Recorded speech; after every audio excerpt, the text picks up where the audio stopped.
You hungry? Well, I'm hungry. You like baseball?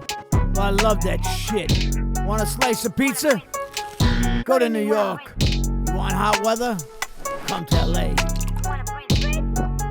You want to break bread? Call Nick Turturro. Ready, motherfucker? Are you ready? Well, I'm fucking ready. Get ready!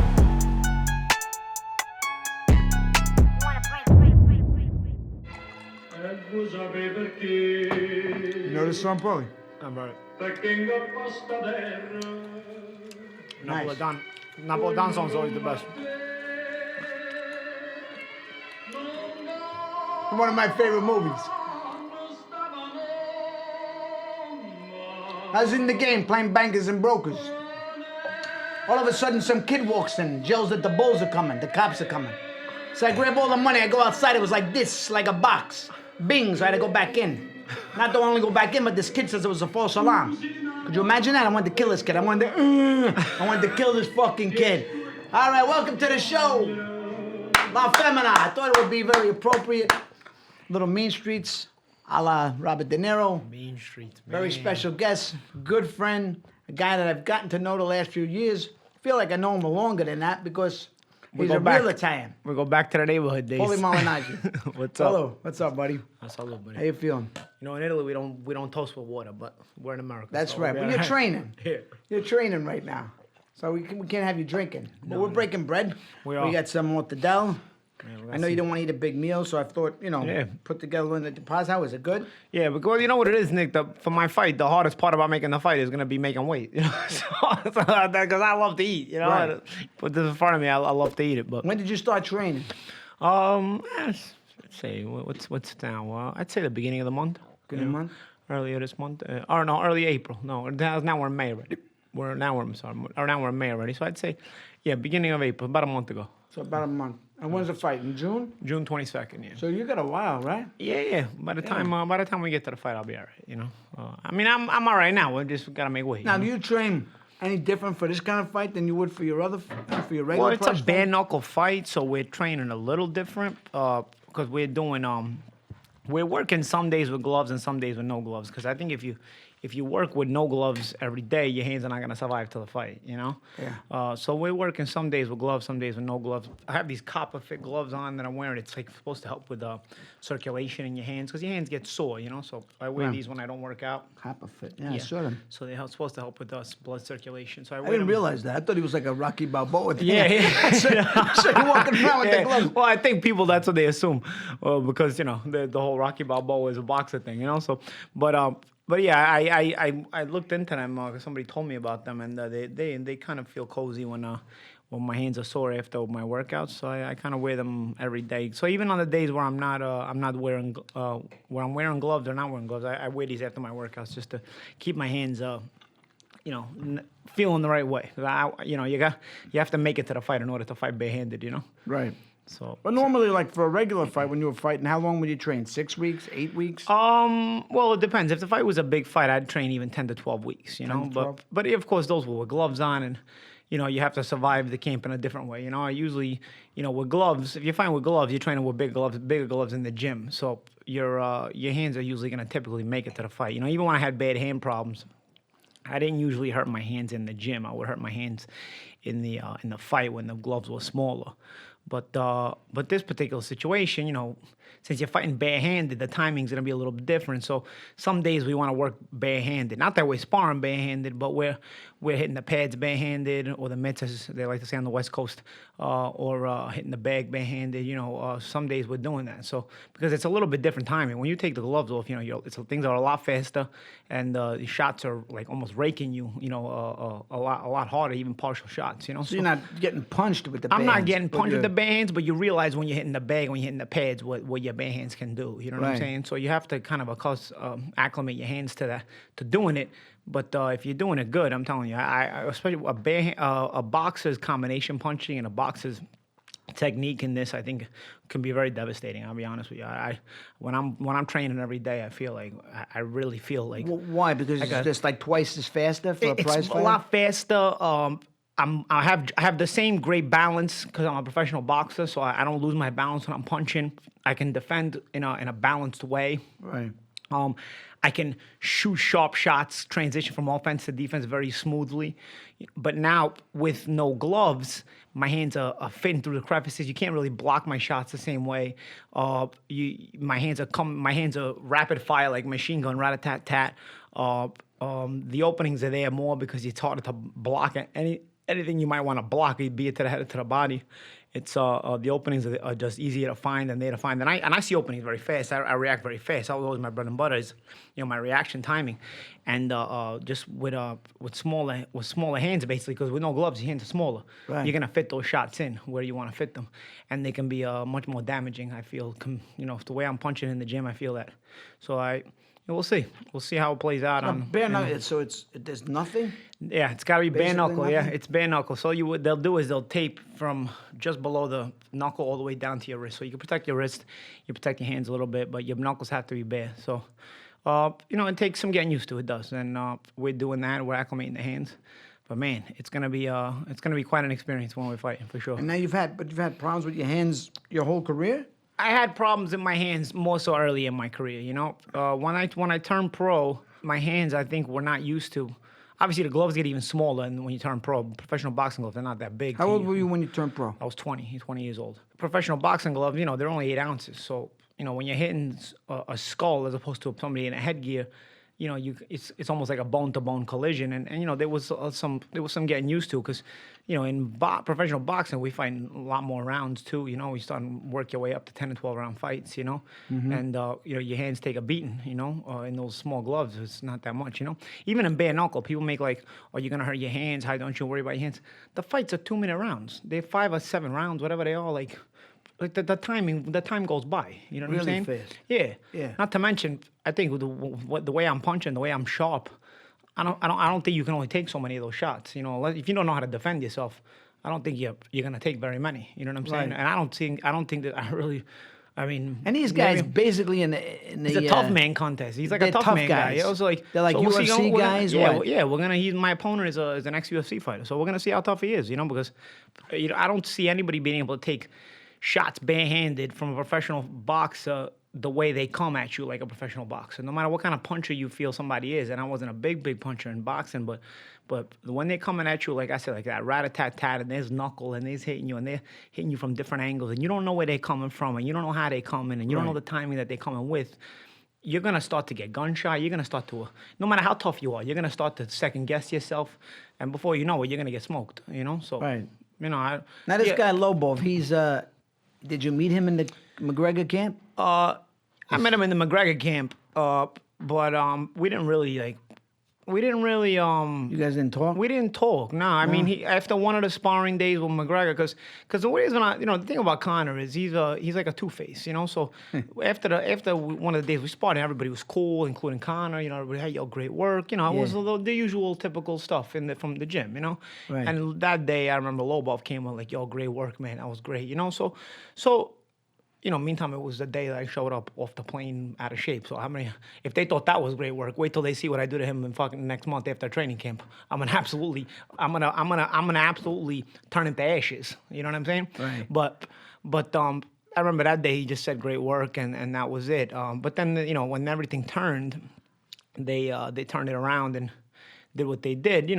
It's everybody started taking his side because it's McGregor's camp. So they started kind of backing up McGregor's story. And of course, he never put out the full video, so nobody ever knows. They just assume. Right. But from that, he kind of, obviously from there, it went from McGregor getting on my nerves to the whole camp getting on my nerves, So now they could all get it, So when I saw him last month, I had to smack him. I had to, I mean, it was almost like he couldn't get out of that one, Like I'm from Bensonhurst, when you don't like somebody but you want to really embarrass them, you don't punch them, you smack them, Smack 'em. Yeah. So I smacked them a little bit, You didn't plan it, right? It just I kinda didn't plan it. No, Right. I didn't plan it. But he got in your face, right? we got in each other's face, yeah. We got in each other's face, but he was basically saying something because mixed martial arts fans and fighters, they have this thing with like in the street or boxers can't box, so like a mixed martial artist is gonna hurt a boxer in the street.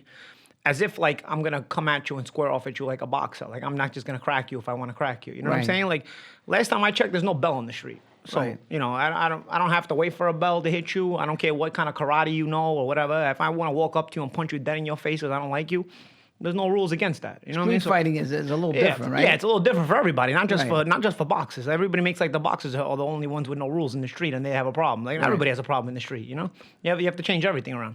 So I couldn't really punch him that day because he was fighting that weekend. I didn't want to ruin it for the promoter because the promoter had just signed me, so I didn't want to like mess up his whole main event. Because I really would have hit him with a hook and just put his jaw from the other side of his face. You know, I would have done that, but because it was a total sucker shot. You know, like he never even saw it coming.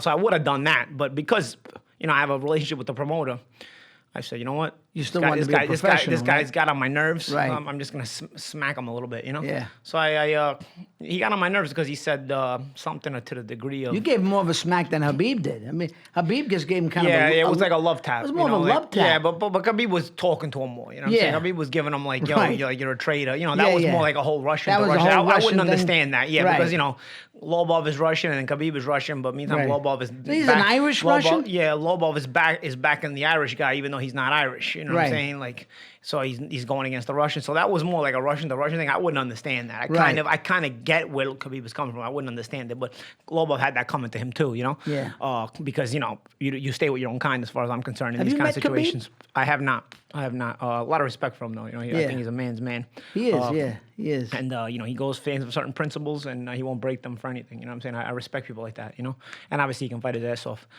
But yeah, well, my smack, it was more to do with he was just saying like I know better than to try anything else here because you know we're not in the ring. Basically, he was trying to insinuate like there's no boxing rules, so I'll hurt you. So I smacked him. Right. I said, all right, there's no rules. So I smacked him. You know, what are you gonna do about it? You know. So how did the fight come about? Was it some? Did you pursue it because of the whole thing with McGregor? No, it kind of presented itself. If you would have told told me at the beginning of the year, Paul, you're gonna be fighting again. By the end of the year, you're gonna be fighting. In a couple months, you're gonna be fighting again. I would have thought you were crazy. You know what I'm saying? Like I was hanging out. Matter of fact, when was I here? In January, we were having that feast at your house. Yeah, we were you know at my what I'm saying? house. Like did I even look Paul like I came over, we cooked, we made macaroni, we made everything. So you know, like McGREGOR in the house. Nobody would have thought like I was gonna fight. We didn't even like hear it that. wasn't any on my mind, but. Did you know about this bare knuckle? I mean, no, I mean, I knew about it. They had called me last year to commentate it, but I had an event I had that same weekend, so I couldn't work it. So that's it. I mean, that's the only thing I had heard about it, you know. Right. And then I went to work the Broner Pacquiao fight in Vegas after that, and I was on a radio show with the president of bare knuckle, Dave Feldman. And after the show, you know, we were talking, you know, we were just hanging out, or we went back to the MGM Grand together. We were just, you know, just shooting the stuff, and you know, whatever, just shooting the shit, basically, you know. And I was saying, you know, if you got any commentating, you know, for your events, you know, I'm still down. I know you called me last year, but you know, I couldn't make it that time because I had a prior event. Right. But of course, you know, if it doesn't pan out, if it doesn't compete with your Showtime show the same night, I can work, you know? I'm independent. And he was like, yeah. He goes, but I was more thinking, what do you think about fighting? And I was like, I don't know. I wasn't really interested. I'm like, retired. Nah. Yeah. You know, I got because with me and fighting, it's not so much the fighting. It's the training camp, making weight, to get in shape. You know, the daily grind. Right. That's really where it was like I just didn't want to go back to that. You know what I'm saying? The actual fighting, okay, it's not so bad because, you know, you kind of live to do that sometimes. You know, for one night, it's just like a rush, you know? Right. But I didn't want to go through the whole preparation ever again in my life, you know? You didn't think so, right? No, so I was like, nah, I'm good, you know? So what's the motivation? I mean, do you need to do this? When he signed this guy, Lobov, you know, he's like, is there interest in this, you know, to me?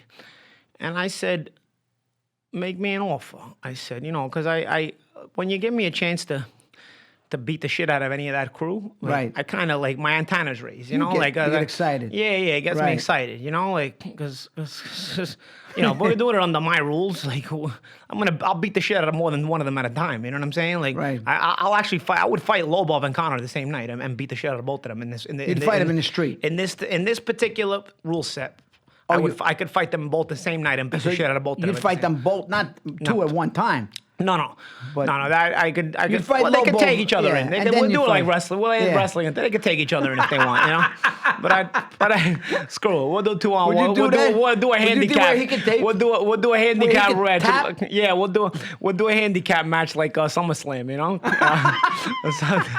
But yeah, in this particular rule set, so when he offered me this, I'm like, all right, you know what? Make me an offer. I didn't think that an offer could be made by a new promotion that would, you know, kind of get my interest. But Right. he made me an offer that, you know, was a good offer. You know what I'm Right. saying? I see what most of these mixed martial artists are making, and it's not even what they're making. You know, what I mean? Right. It's Even more a lot than- of the UFC guys are yeah, underpaid, that's what I'm saying. right? Yeah, you know, even UFC main events, you know? Right. So I was like, all right, I got to consider this. You know, this is actually Sure, good. sure. Because it's not even like a difficult opponent at the end of the day. It's Artem Lobov who can't fight in the UFC, let alone have you put him in a boxing match, you know? So, Right. So I was like, all right. It's like, you know, we'll discuss it with my team, and we kind of started evolving, you know, and then we had to say, okay, he's got to win this fight, and then you fight him, you know, and he had to fight in early April. And he won it, but it was And a he bloodbath, huh? looked like dog shit. I mean, I thought he blew the fight. Like, I thought he looked like such shit that I said, oh, man, nobody's going to buy into this fight now. You know what I'm Right. saying? Now everybody's going to be like, yeah, fuck this fight. Paulie will kill him. Nobody. Right. But you know what, Nick? You know what I thank God for? Because this is a good money fight. It's an easy money fight. Thank God these mixed martial arts fans are such stupid bastards. Thank God. And when I went back to my social media, I was expecting to say I'm not a big UFC guy, but I love hearing this. But when I went back to my social media, I was thinking like people were gonna say this fight's gonna be terrible. You know, this guy sucks. Paulie's gonna kill him. Like I thought he had blown the fight by looking like such dog shit in that fight. Instead, they got like more amped up. You know, even Conor McGREGOR was like, Paulie's scared. I was like, wow, this is great. Yeah. This is perfect. You think Conor comes to the fight? I don't know. I don't know what the fuck that guy does anymore. He's having problems. Yeah, Everything it's else. part of this. It's part of the image. Yeah, it's Part of it? Yeah, he's part of the I image. hope he doesn't fuck himself up too much. I don't know. It might be bad for you, right? I mean, he's not gonna fight Yeah, me. no, I'm He's only not- kidding. He's not Now gonna he's fight gonna me. fight you. He's not gonna fight me anymore. Right. He's too smart. He's a smart guy the way he markets himself, and he's also smart enough Yeah, to know I don't think shouldn't he's fight that me. smart to blow what he's built. Yeah, he knows what he's doing. He's a And master which is promoter, why right? he's not fighting me. He's not releasing the full video. You know, Right. it all goes hand in hand. You know, but yeah, I mean, it's a funny storyline. You know what I'm saying? Like, Yeah. you know, Paulie beats the shit out of his friend. Right. What's Conor gonna do? What's Conor gonna do? It's almost like it's taken on like a WWF It has. or a WWE like storyline. You know what I'm Yeah. saying? Like, this is like real life.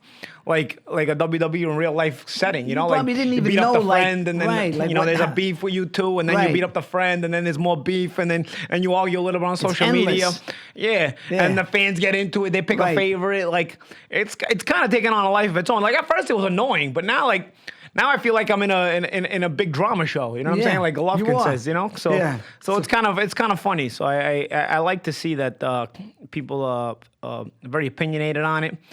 People get up for it. Are there and any they- risks involved? I mean, do you feel like there's a risk? Like, you know, like what if the guy caught me with a any crazy fight punch is or a, something any like fight that? any fight is Right. a risk. It's always a honestly. risk, right? Any fight is a Right. risk, you know. So you prepare adequately. I honestly don't. I've always been the type of person to when I fight, I don't think about the risks. You think about the risks when you're not fighting. You know, like when you're between training camps or whatnot. Right. You know, you think about you know what this. You're a fighter, so but your mindset is different. Once you're in camp, though, your mind is just in a different place. That's it. And I'm not thinking about the risks. I Right. actually at the beginning of my training, more so, especially once I saw Lobov fight, was more worried for him. I said, I might kill this guy. You know what I'm saying? Like he's that bad. Like I might literally kill this guy because mixed martial arts fans, they live in like a fantasy world because their sport is very violent, but nobody dies. Nobody takes really damage. You know what I'm saying? Because they're not used to understanding that one week you might see a guy on TV and the next week he's dead. You know what I'm Right. saying? Like in boxing, we understand that reality. That happens Right. every year. People you know what I'm die saying? in the ring. Yeah. But in mixed martial arts, because there's not enough consistent brain trauma, which is what kills you, that doesn't happen. So they almost live in like this side reality where like it's all violent, it's all this and all that, but it's always there, you know? Right. And boxing fans are more down to earth, and boxers and themselves are more down to earth because we know the reality, and I've seen the reality. I've known people, like, where one week I'm talking to them, and the next week they're in a coma, and they never wake up out of it, or they wake up out of it and they're a vegetable. You know what I'm saying? Right. I've known people, I've known their families, I've known this to happen several times in my 20 years and plus involved in boxing. So when you have that, I think in boxing, because it doesn't look as... It doesn't look as brutal because there's no barbaric. bones and Right. there's no bone-to-bone collisions. It's, and then it's not people... I'll tell you what, people, in MMA, you might get a knee to the head and get a gash from here to here. But stitches will fix that, and you're good because the fight ends right away. In boxing, you'll get knocked down, you'll get back up, you have a concussion, you might beat the 10 count. Did you wrestle at all, Paul? Never wrestled, no. No? Never. My brother Just does. thinking that Paulie has maybe a future in... No, UFC. I don't need to. I don't need to. We're not. We get No, paid I'm in just boxing. kidding. You I know what know I'm saying? But I'll tell you what. So with when it comes to that, I think in the beginning of camp, I was more so when I saw Lobov's fight, I'm like, I might hurt this guy. Like, Right. I really think like, people should be careful what they're wishing for, and his team should, and his team should, Right. be more worried of him, because once I get into my camp mode, my mindset changes, and like here deep, I am. but deep down, you don't want to. I mean, you as a fighter, you tell me. I mean, you want to beat the guy, but you don't want something to happen to somebody. I mean, a month. deep down, come on. A month into camp, and when I think about everything, I'm in my mindset right now. Yeah. I think anybody on that side is basically human shitbags. So like if I clear them of like, if I clear this world of a human shitbag, like I honestly, like I think I Right. did the world a favor. You know what I'm saying? So like, I think honestly, like the way I see it from my point of view right now, at least in my How you training feel camp now. mindset, Right. in my training camp mindset, like I said, it's different from a month ago. A month ago, before I started really training hard, I did think like I might hurt this guy. You know what I'm Right. saying? This guy might take some real damage from me, you know? But now he's just in your way. But now he's just in my way. There is a legitimate beef. He's talked even more, so he's giving himself more problems. His boy Connor has talked even more. They've given themselves more problems.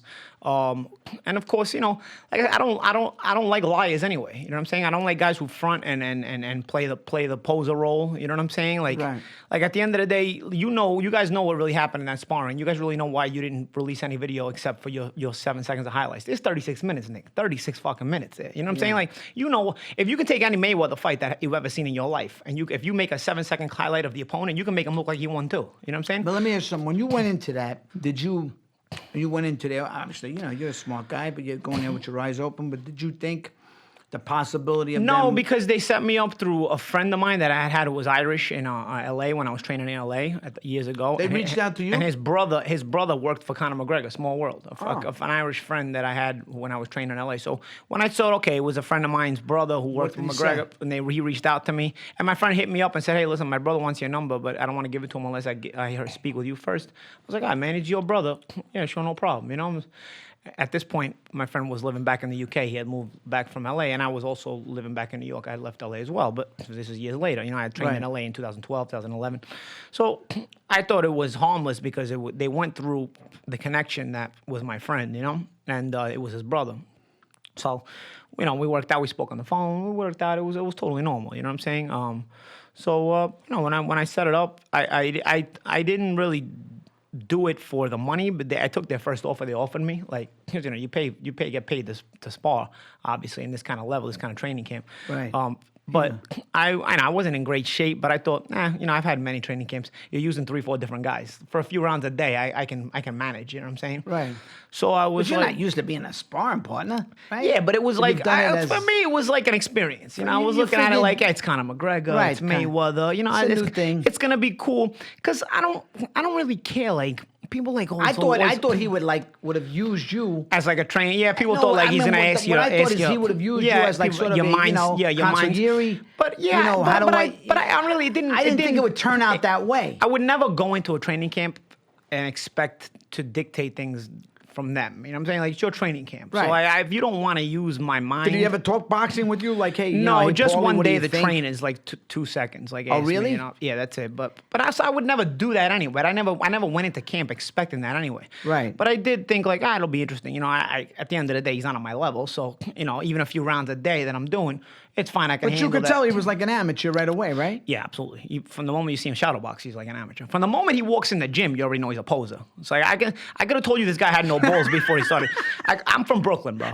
I'm from Brooklyn. He walks in. You're among your friends. How did you know he was a poser? You're among your friends and you're among people you know. People that see you every single day. Right. So you don't have to play up a role. Exactly. Because in the gym, nobody was allowed unless they knew him, like, only his tight circle, and the sparring partners. That are allowed in there. Yeah. That's why I have no footage of this sparring. You know what I'm saying? Because only they have everything. So like, you see these people every day, not just in camp, but also out of camp. They know you very well. Yeah. He walks in the gym like he's walking into like a place where nobody knows him, so he has to pump himself up. Like he walked through like with his shoulders big and I said to myself, it's like when you walk into your house at a family reunion or somewhere or a family gathering, you don't walk in like, you're not trying to play the role anymore Right. because your whole family and friends, they You're know with you your at that family, point. with your friends. Your guard should be down a little bit, Right.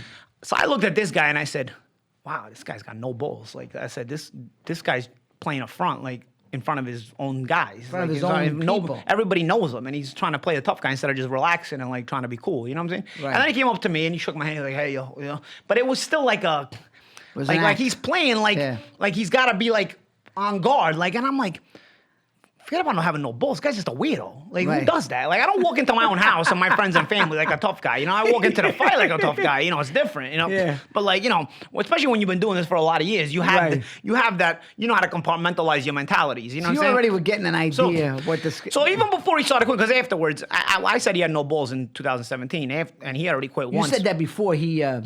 And all he's been doing since is quitting. So now I look like a prophet. But in reality, you know what I'm saying? I just all you gotta do is meet this guy for 5 minutes, and if you're smart, you can see what this guy is. You can see right through him. Right. So whatever. We did the work and we did the sparring for a couple of days. And like I said, I mean, if you want to play off and you're you're only showing your highlights, but you really know what happened and you don't want to admit that. I don't know. To me, like John Gotti one time, he said, and obviously we're from New York. We know John Right. Gotti, and we know all that people from that life and stuff. And John Gotti once said, I don't ever have to lie because I don't have any fear. People who lie because they have fear.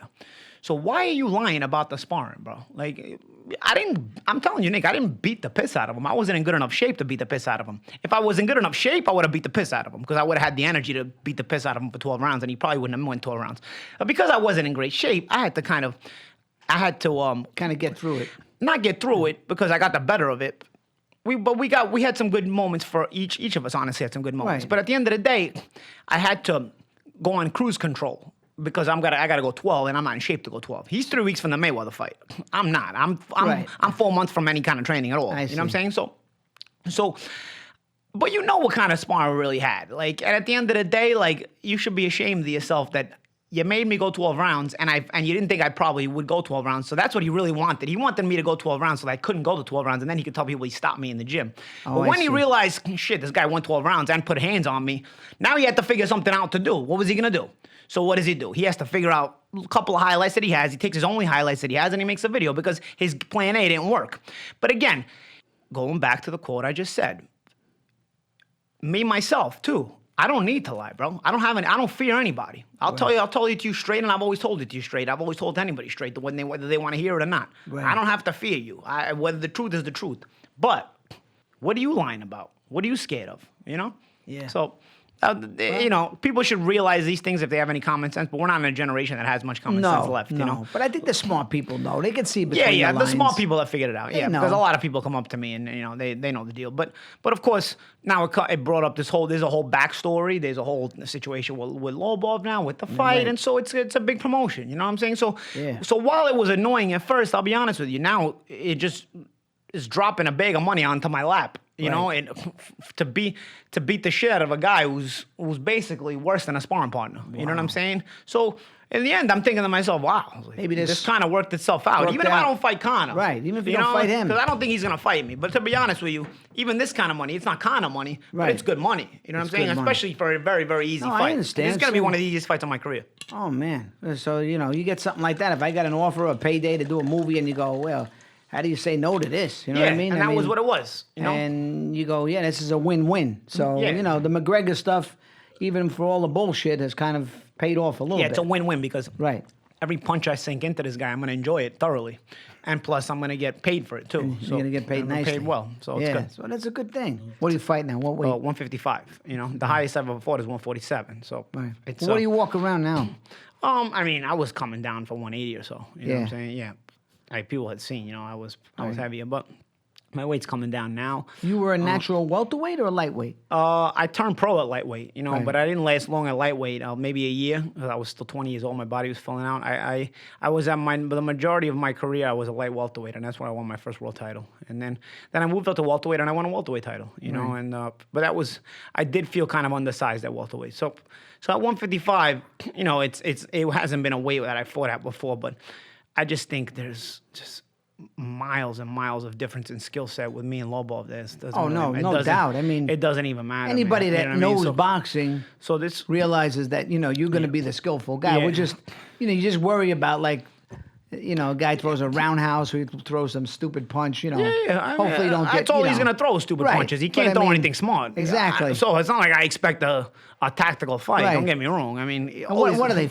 They're 5 rounds? 5 2-minute rounds. Yeah. 2 minutes. Probably, you know, maybe you'll go 2-3 rounds. Yeah. Right? Yeah. I need him to go like 2-3 rounds so I can break him up pretty good. You know what I'm saying? Because if he gets out of there in 1 round, then plus I need to get him to where I want to get him. I need to marinate him first, so Right. then I can really cook him and burn him. You know what Yeah. I'm saying? Like I don't want to just get him out of there early. I wouldn't be satisfied with that. Like I need to take him where I need to take him. So then I can just absolutely put the beats on him. You know what I'm Enjoy saying? it. Like Yeah. then like when he, I want to. You want to stop him or you want to knock him out? I want to knock him out, but Yeah. I want to feel like I have him where I want him. Like I want to feel like I have him where now I can't miss him. You know what I'm Right. saying? Like now, okay, buddy. Like I put you where I want to put you. I got you to where I want. I got you. I got your timing down too. Yeah, I got you slowed down. And then I'm just gonna.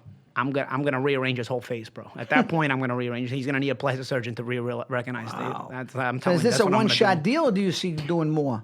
I don't know. We'll see. Yeah, we'll see one at a time. You One know, at a time. At my age, I don't think you Right. plan long term. I gotcha. We'll go one at a time and see where it goes. When did you start commentating? How long ago? Well, I started working for Showtime in 2012, but I had done a couple of guest spots even before that. You know, on a couple of networks, small networks and whatnot.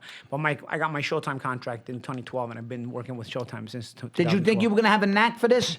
Or what? It just kind of happened It naturally? kind of happened. When I turned pro, my dream was just to be a great fighter, and you know, Right. you have the dreams of a fighter, you know, and you're young. I was 20 years old, so you know, you're just thinking like, oh, I'm gonna be great. I'm gonna win a world title. I'm gonna do this. You know, like Paulie, like, you know, I didn't see it. I mean, I didn't know you that well, but like, you know, from the neighborhood, great Yeah. street kid that made it, blah blah blah, and now all of a sudden you became this like dynamite commentator. I mean that. I mean, thanks, really, I appreciate it. But you know, Nah, it was like one of those things. Like But it you're just kind honest, of, too. it kind of just came about though. You know, it was like I didn't. I mean, you could talk. I mean, I usually talk a lot. No, to yeah, them. I've always been a talkative person. I learned to speak very young. He can talk. He I can learned- out-talk me. I learned to. That's all right. My mother tells me I learned to speak very young. It was Italian, but I learned to speak very young. So you had to try out, and then they liked you.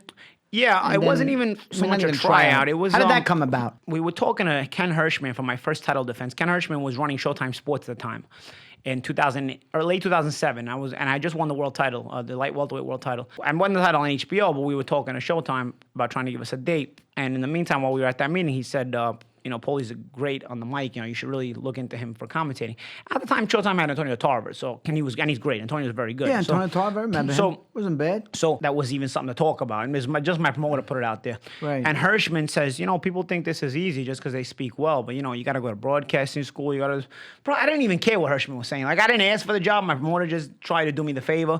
And he didn't even tell me he was going to do it, but it was fine. I appreciated the gesture by my promoter.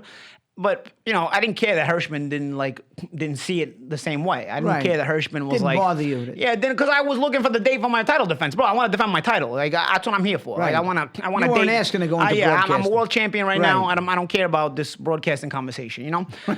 So I'm 27 years old. What am I gonna do? You know, Right. Nick. You know, I had just turned 27. I remember. So at that time, so But you weren't thinking like after boxing, what am I going to do? no, I wasn't. Because at that time, I was. That didn't dawn on you, At that time, right? I was you know what I thought, bro? Because you know, you're naive and you're dumb when you're young.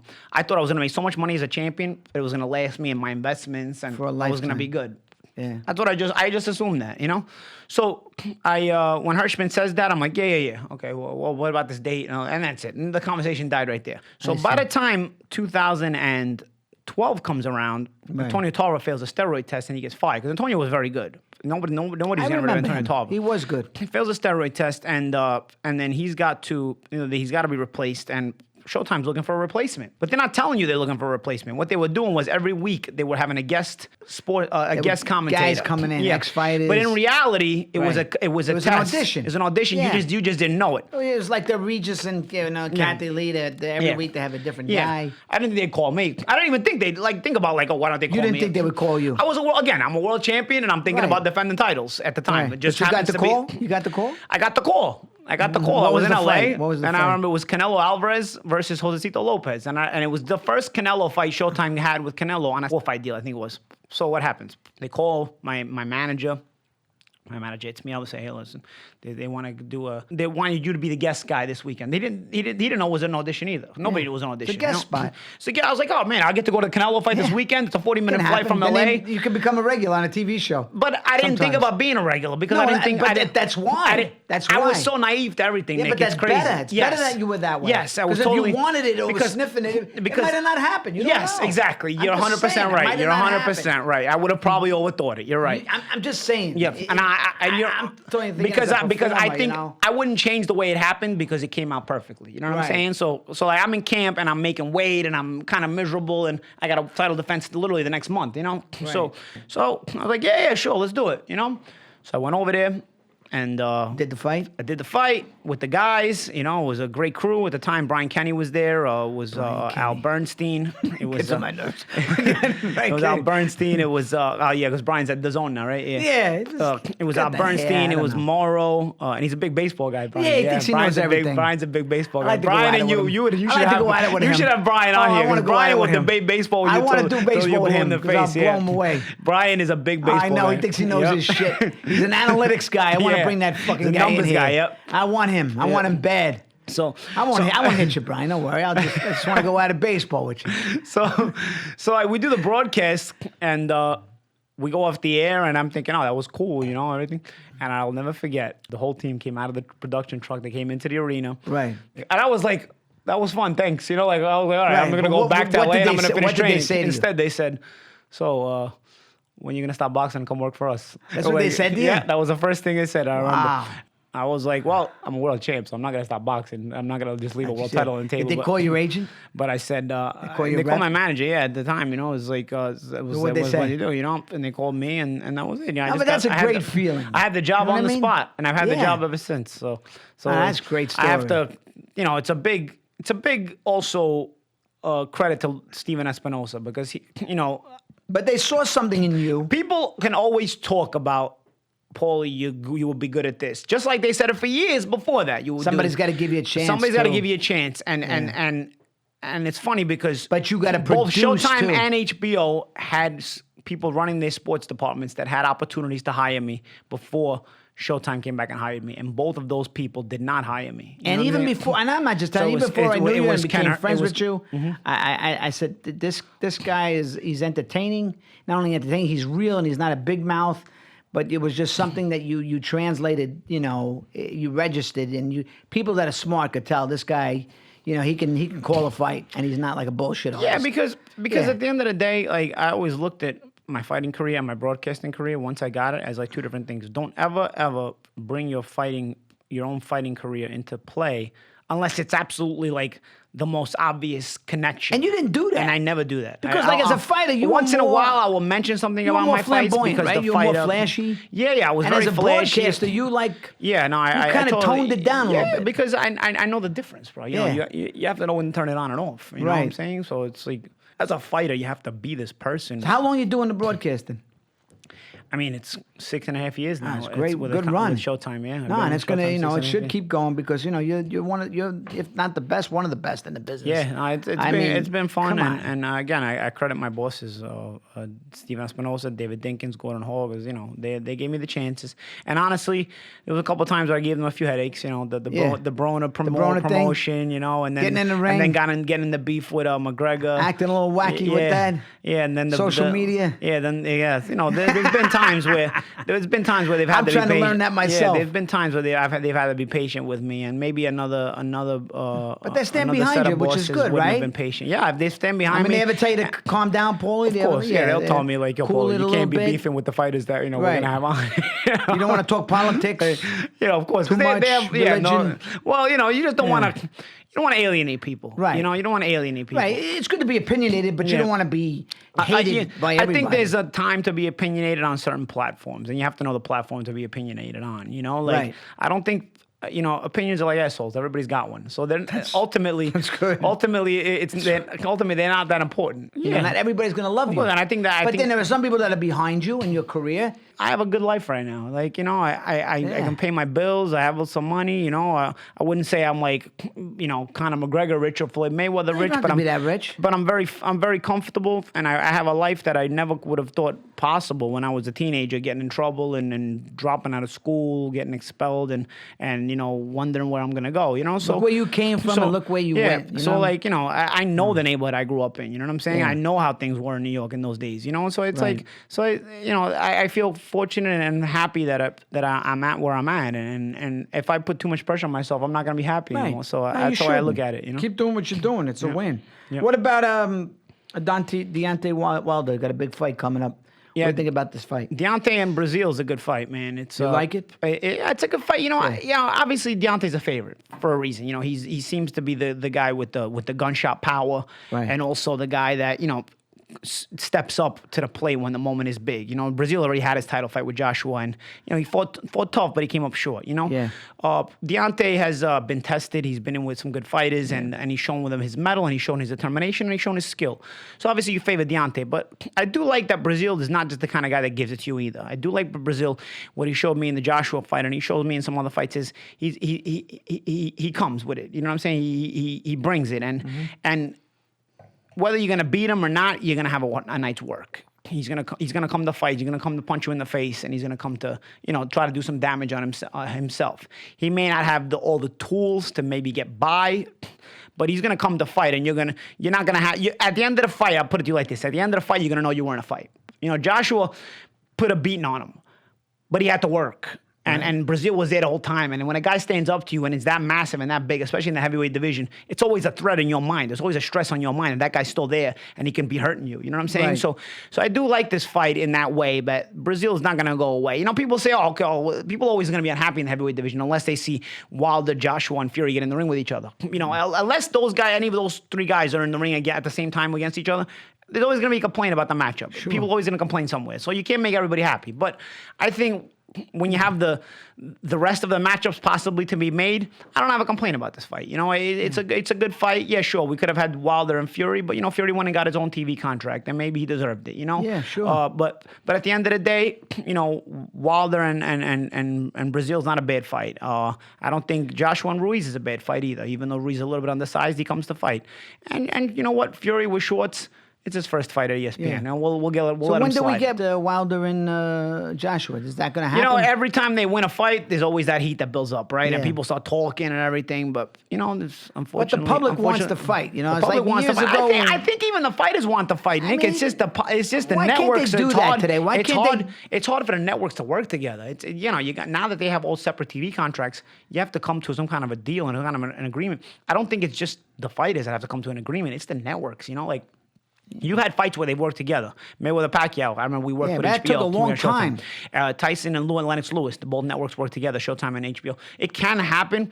It's difficult, but when I was it's not growing just up, it's not just on the fighters though. Guys fought when the public wanted the fight. When Duran fought Leonard, you got the fight. When I was a kid, Frazier Ali, a fight happened. I mean, today, you want Crawford and now Spence. We might have to wait a couple of years for that. Yeah, same thing. Because the networks also are involved, and now it's not. So you've added now another hoop to jump through, so to speak, because. Now it's just the fighters, it's the networks too. Yeah, I mean, it took us a while to get Canelo and Triple G. We got it, then we got a second one, and they're both like kind of even fights. So like the buzz is off for a third fight because it's like you kind of know what, but it's just like give us the fight we want. I mean, it's like it's difficult. Man. It's very hard, right? It's very hard because fighters want to be compensated well. That's one of the advantages the UFC did have. They underpaid fighters, but they were the only fights. game in town. Right. So when you're the only game in town, either the fighters do what you say, or they don't fight. Or they don't You know, fight.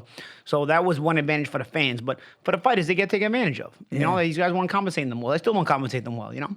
Boxers, do you watch the other broadcasts? Are you critical of it, or you're kind of like, you know? Here's what I say. Not that you just go out in public and, you know, I don't do, I'm not saying to yourself. Like, You know, there's always some things that, you know, sometimes you don't agree with some and whatnot. Or, you know. Because it isn't easy, right? It's never easy to call. But of course, you know, that's their broadcast and that's the way they, you know, the way they're seeing the fight. Right. And the way they're calling it, you know. I do think that sometimes when a fighter's as popular as like Canelo, sometimes guys start to ride him a little bit. But I also have been in the arena with big fights like that. And sometimes you have to actually make a conscious effort to, see the fight for what it is. Do you get nervous like before the big fight a little bit? How do you feel? No, I get excited. I never get nervous. You just get excited. Not for that, you know, not for the commentating. You know, well, I think once you fought, commentating is kind of, you know, something you don't get nervous about. At least what not was for me. the most fight you think you were most pumped up about, or most excited just to say, oh wow, I'm calling this fight? You know, was there one or two that you go, wow? I mean, after a while, it becomes a job to you. Mayweather Pacquiao was one I was excited about. But then it didn't really live up to the hype. Right. The most amazing event. Two guys that were too cautious. Yeah. And it was two guys that, you know, obviously made a lot of money and they did great for themselves. But it was just the kind of fight that people probably expected more. But it was a tactical fight. And it was also the kind of fight, it ended up being the kind of fight I expected. Like, I didn't think Pacquiao could hang with Mayweather on that level, you know? Right. He's an exciting fighter, but I just saw stylistically it was a bad matchup for Pacquiao. And it would always be a bad matchup for Pacquiao. Yeah, and kind of the way it played out.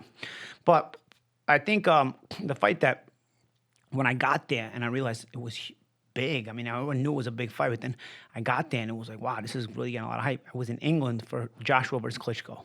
Well, I was like, wow, this is getting crazy hype. This is amazing. Like the conferences, the whole fight week hype. I mean, it was for the UK. The magnitude. For the UK, it was like their Mayweather Pacquiao, you know? Right. And then the fight in the stadium, packed, loud. And then what a fight it was. Yeah. For me, that is the most amazing sporting event I've ever been to. You know what I mean? Really? Joshua versus Klitschko, live. Now, when you were a Stadium. young kid, you're younger than me. Unbelievable. And I mean, you may not have seen all the fights that I've seen. You might have seen them all, but there's some that stand out like from years ago, nostalgic wise. I mean, you know, great fights. I mean, I go back to like those closed circuit fights. They were fucking amazing. They were amazing. I went to the Garden, I think with my dad and my brother and all my brother's friends. We went to see fucking Duran against Leonard.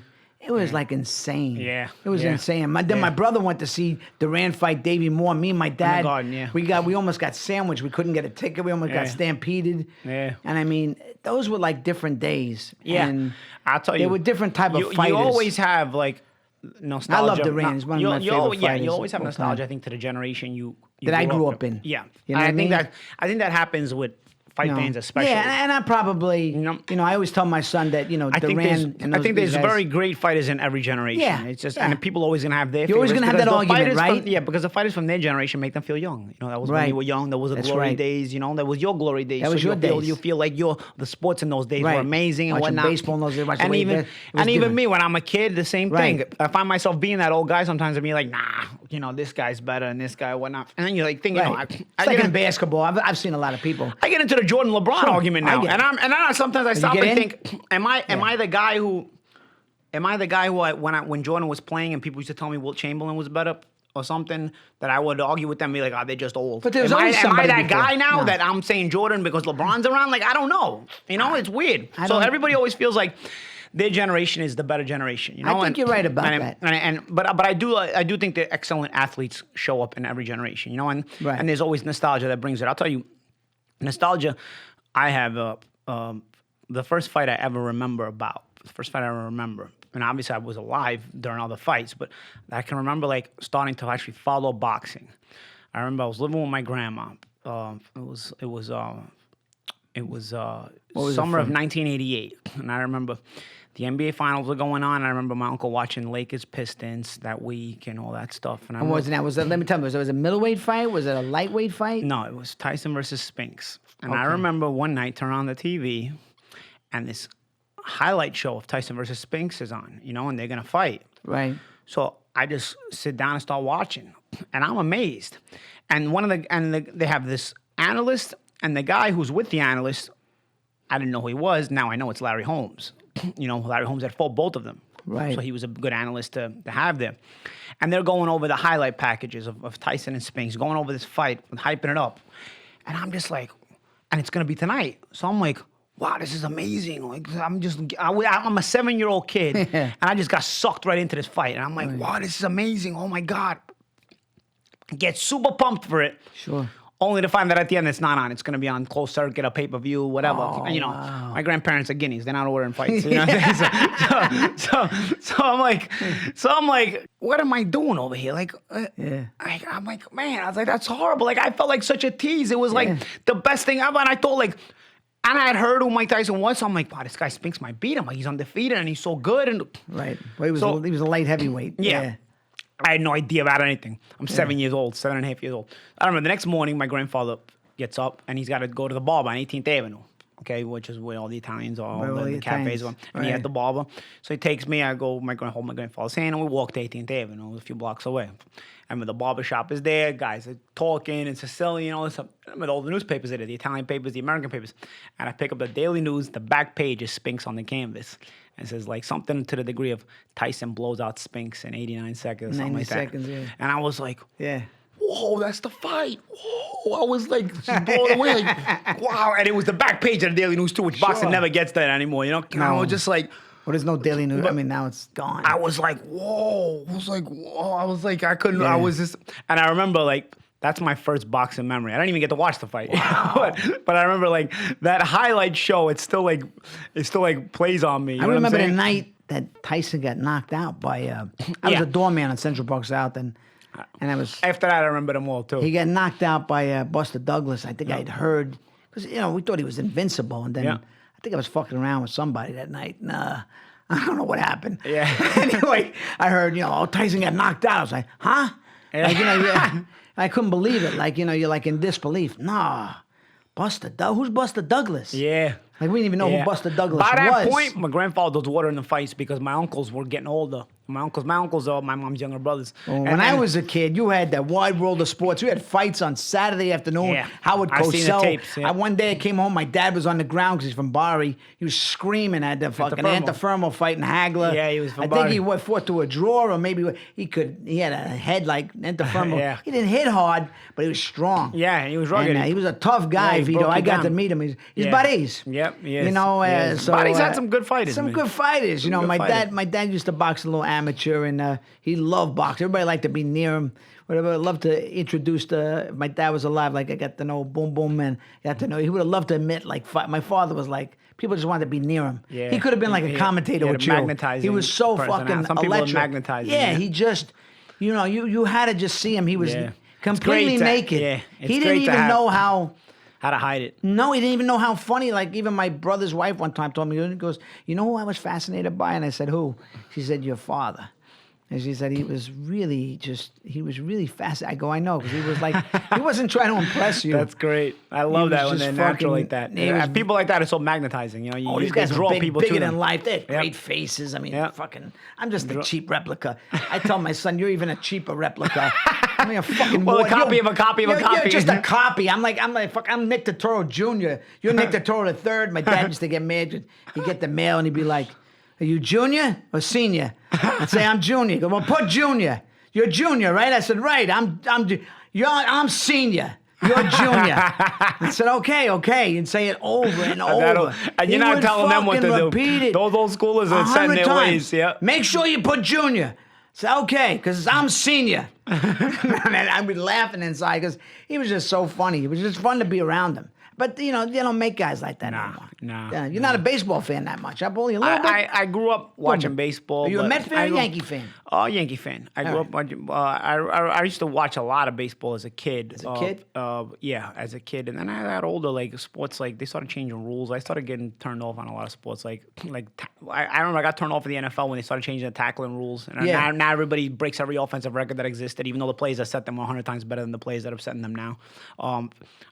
Baseball, they eliminated the slide at second base and home plate collisions and whatnot. Right. Like, and I'm like, all right, bro, now you're killing this too. You know what I'm saying? They're watering everything down. So when they started watering sports down, I started becoming less of a sports fan. That's why I stay with soccer, because soccer, Right. soccer, like, at least keeps its still identity to pure? a degree. Not completely, but to a degree. degree. I mean, more so than these American sports. Like in hockey, they eliminated the icing call with the blue line. Now you just have to cross the blue line. It's icing. Before you just have to skate to the puck. Right. It's so.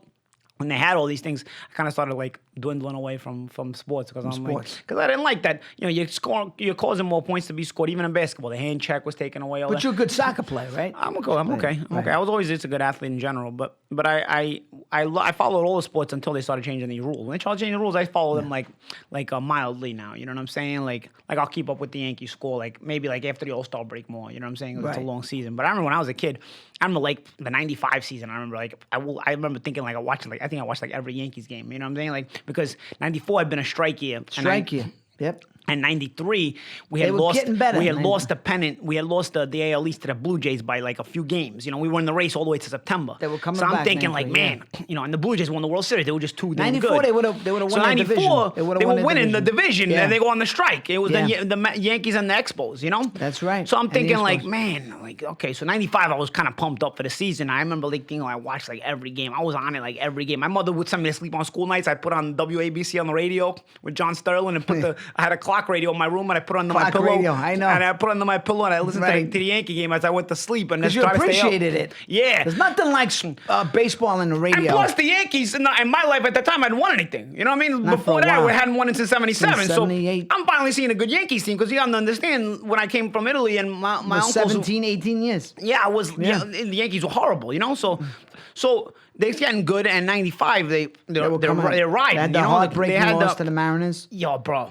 That's what I'm saying. They win this. They get the wild card, which is like the first ever year for the wild card. Yeah. And what a series! They win the first two games in New York. The Layers 15-inning home run. Three heartbreakers in the kingdom. Lost 3 heartbreakers. I remember Game 5. Jack McDowell comes in as a reliever. In relief. David Cohn. They were bringing everybody. They couldn't. Well, David Cohn threw a lot of pitches. Yeah. And I remember when the shot went to the gap and Griffey's flying from first. You knew he was going to score. Oh man, it's like no. That was their World Series. Because they're sending them. It's 2 outs. They were sending them. And then what happens? And the Mariners get beat by the Indians. And that was their World Series, beating the Yankees. Yeah. And man, Randy Johnson was tough that year, man. He was a so beast. I remember I didn't want to play the Mariners. That's good. You remember very well. '95, I remember very well. Then '96, you remember '96 very well? I followed all those years. All those years I followed. Because '95, we got to remember one thing too. The Mariners and the Angels had to play a 1-game playoff. That's right. So I didn't want to play the Mariners because of Randy Johnson. So I was rooting for the Angels, and they had that 1-game playoff where Randy smoked the Angels. I think they won like 9-0 or something. Yeah. And like that gave us the Mariners. So I'm like, man, I got to deal with this. But what was the big hit in '96? I'm sure you know that one. The Tony Tarasco. Well, that was a big hit. But what was the big hit in the World Series? Later it's the home run off Jimmy the King of Wallace. Yeah. But before that, it was the ALCS when the kid caught the ball. What's the fucking kid's name? What's his name? Tony Tarasco was the outfielder, I think. He wouldn't have caught it. But that was a big debate, Because he didn't jump the fucking guy. Yep. So the kid guided the ball into the stands. Yep. What was his name? I don't know, but he was an adult now. I remember they had him in I had him in How could I forget his name? Jeffrey Mayer. The fuck is wrong with Jeffrey Mayer's like 30 years old now, mind you. He's a star. Jeffrey Mayer's like 30 years old. Jeter's so cool. He was like Elvis Jeter was a Presley. rookie, too. He goes, you should have jumped, man. Jeter goes, you should have jumped. Yeah. Oh, it was great. Anyway. But the Wallace home run was, the Layers home run off Wallace was crazy, too. Oh, it was great. Because Rogers put us in a 6-0 hole. Then the bullpen comes in, and little by little we're clawing. And then Layers is a 3-run homer. I know. And I remember Andrew Jones climbs the wall, almost catches that ball. He gave me a heart attack. I know. Strawberries did good in that game. Yeah. And then the next game, they won 1-0. Yep. Andy Pettit. Yep. And I was in New York doing exteriors with NYPD Blue. So I saw game 1 and 2. Game 1, we got blown out. Yeah.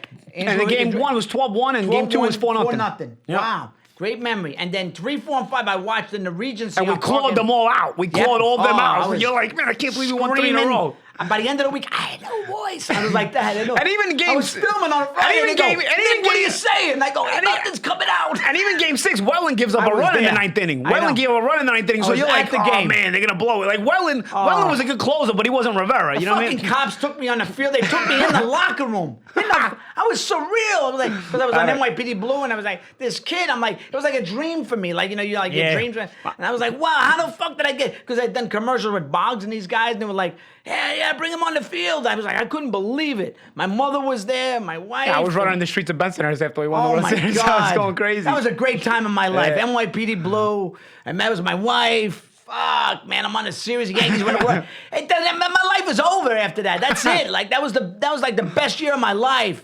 Fuck, man. Sometimes you just go, that's it. After that, it was It's all going downhill. Well, the Yankees That's won it. The Yankees Yeah, but at least won I a good had that run. fucking high note. Yeah, Yankees won a good You know run. what I mean? those I'm years. looking for, to reinvent myself somehow.